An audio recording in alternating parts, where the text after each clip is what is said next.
Sir నమస్కారం sir. నమస్తే బాబు. Sir Jaganmohan Reddy గారు అండ్ వైసీపీ మొదటి నుంచి కూడా ఈ ట్రిపుల్ పీ విధానంలో మెడికల్ కాలేజీల చెందినవి ఈ తీసుకురావడం అనేది వ్యతిరేకిస్తూ రావడం చూసాం. దాని మీద కొన్ని ఆపడానికి ప్రయత్నాలు కూడా చేశారు. అయితే ఇప్పుడు టెండర్‌లు ఎవరైతే వేస్తున్నారో వాళ్ళకు ఫోన్‌లు చేసి వైసీపీ వాళ్ళ దగ్గర నుంచి బెదిరింపు కాల్స్ వెళ్తున్నాయని చెప్పేసి ఒక వార్త బయటకొచ్చేసింది సార్. దీని పట్ల అటు జగన్మోహన్ రెడ్డి గారు ఏమాత్రం తగ్గేదేలే అన్నట్టుగా వ్యవహరిస్తున్నారని, ఇటు చంద్రబాబు నాయుడు గారు కూడా పట్టుబట్టి దీన్ని అసలు వదిలేయలేదులే అన్నట్టుగా ఆయన ఉన్నారని జెప్పేసి తెలుస్తుంది. సో, ఏం జరిగింది అసలు? నిజంగా బెదిరింపు కాల్స్ వచ్చాయా ఈ టెండర్స్ వేసేవారికి? మరిప్పుడు టీడీపీ గవర్నమెంట్, కూటమి గవర్నమెంట్ ఎలా దీన్ని హ్యాండిల్ చేస్తుంది సార్? అసలు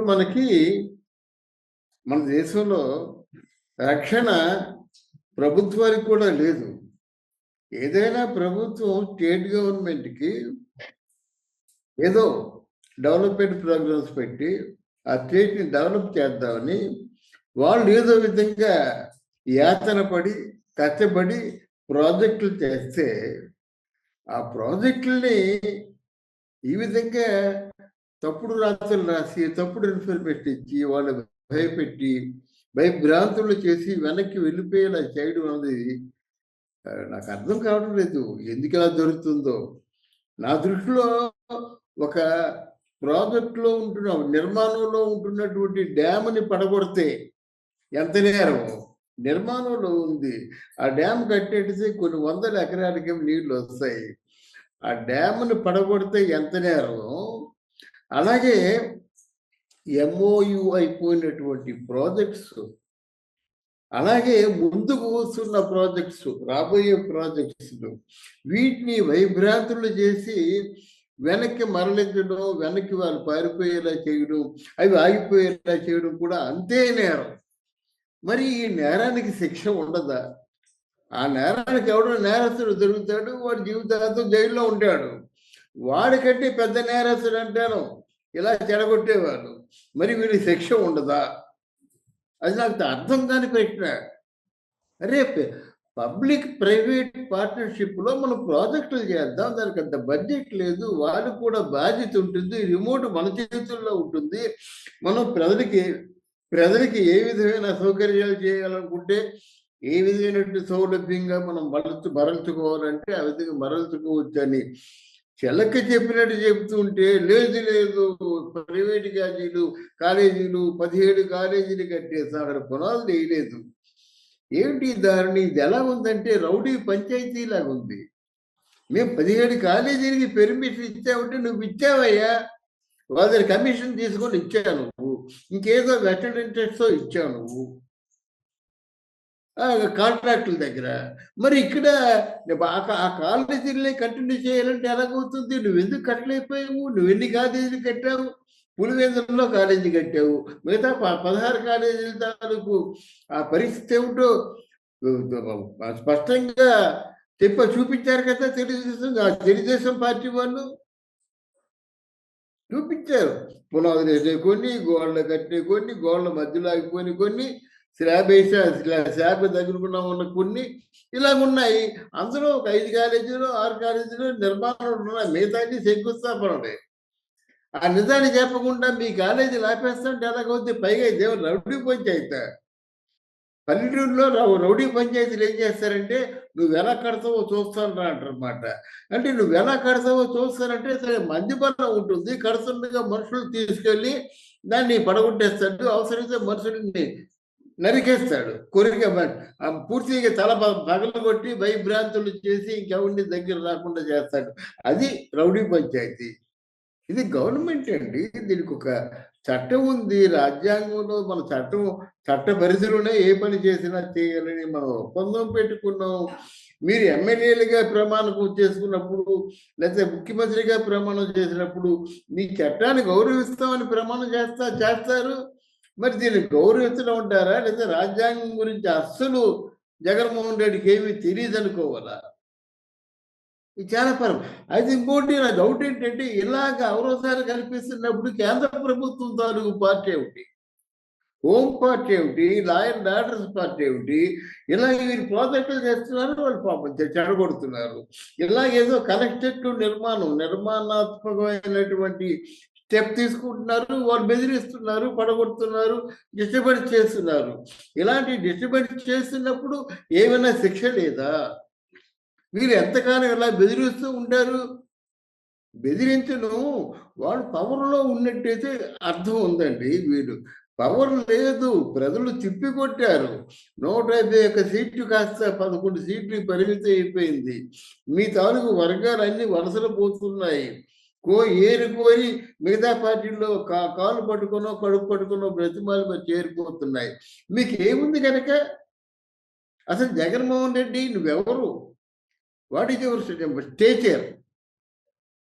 నీకు ఆల్మోస్ట్ ఆల్ పులివెందులలో గెలిచినటువంటి ఎమ్మెల్యే. పులివెందులలో గెలిచినటువంటి ఎమ్మెల్యే నీకు సర్వ హక్కులు.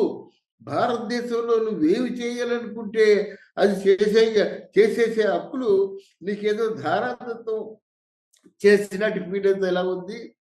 ఇక్కడ ఉన్నది ప్రజలు ఉన్నారండి. ప్రజలు సంక్షేమం చూడాలి.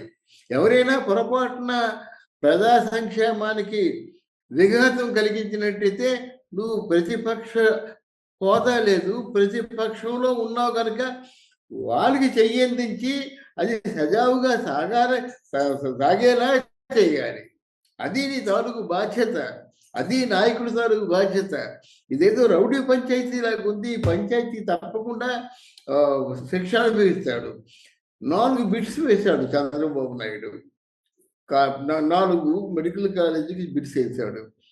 బిట్స్ వేసి నెల రోజులైనప్పుడు కూడా ఒక బిట్కే రెస్పాన్స్ వచ్చింది. మిగతా 3 బిట్లు కూడా భయపడిపోయారు, వెనక్కి రాలేదు. ఇది చాలా అరుదైన విషయం. ఎందుకంటే బిట్స్ వేసినట్టయితే తండోపతండాలుగా వచ్చేస్తారు. కాలేజీ నిర్మాణం అంటే ఎవరు రారండి? చాలా మంది ఉన్నారు. లాభసాటిది. అందులో మెడికల్ కాలేజీ నిర్మాణం అన్నది లాభసాటిది. చాలా మంది ఉన్నారు. బ్లాక్ మనీ అంతా ఏం చేసుకోవాలి?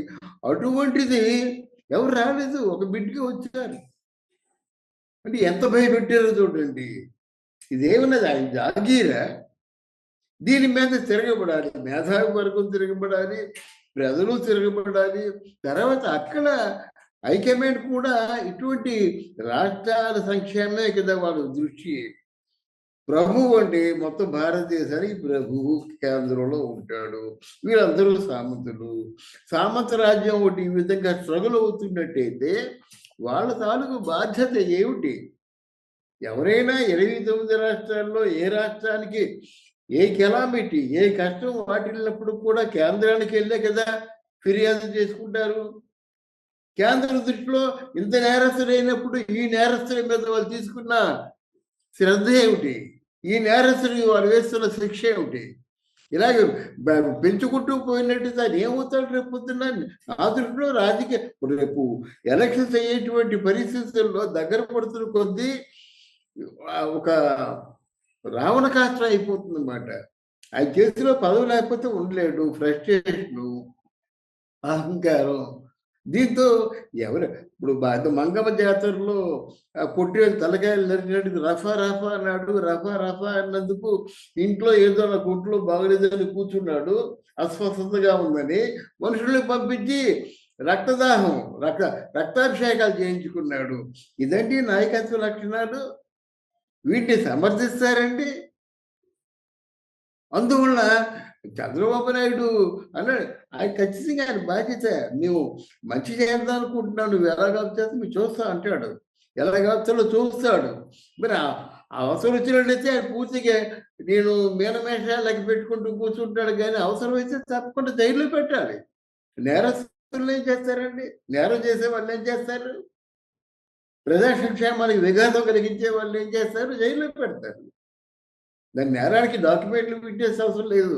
ఇటువంటి తప్పులు చేస్తున్నాడు, ఇటువంటి పొరపాట్లు చేస్తున్నాడు, ప్రభుత్వాన్ని ఈ విధంగా అల్లరి చేస్తున్నాడు, ఏ కార్యక్రమం కూడా సజావుగా సాగకుండా చేస్తున్నాడు. తప్పకుండా ఈయన తగిన శిక్ష తొందరలో ఒక వేసి ఆయన్ని నోరు నొక్కకపోయినట్టయితే, ఆయనకి కొంచెం రాజ్యాంగం పట్ల భయభ్రాంతులు చేయకపోయినట్టయితే ఈ దౌర్జన్యం ఇలాగే కొనసాగుతుంది అన్నమాట. అంటే నా దృష్టి విషయంలో రాష్ట్ర ప్రభుత్వంతో పాటు కేంద్ర ప్రభుత్వం కూడా దృష్టి పెట్టాలండి. దృష్టి పెట్టాలి. ఇప్పుడు వీళ్ళ బలం తేలదనుకోండి, మరి వాళ్ళు రావాలి కదా! ఇంత అన్యాయమా? Sir. Thank you so much sir. Thank you అమ్మా.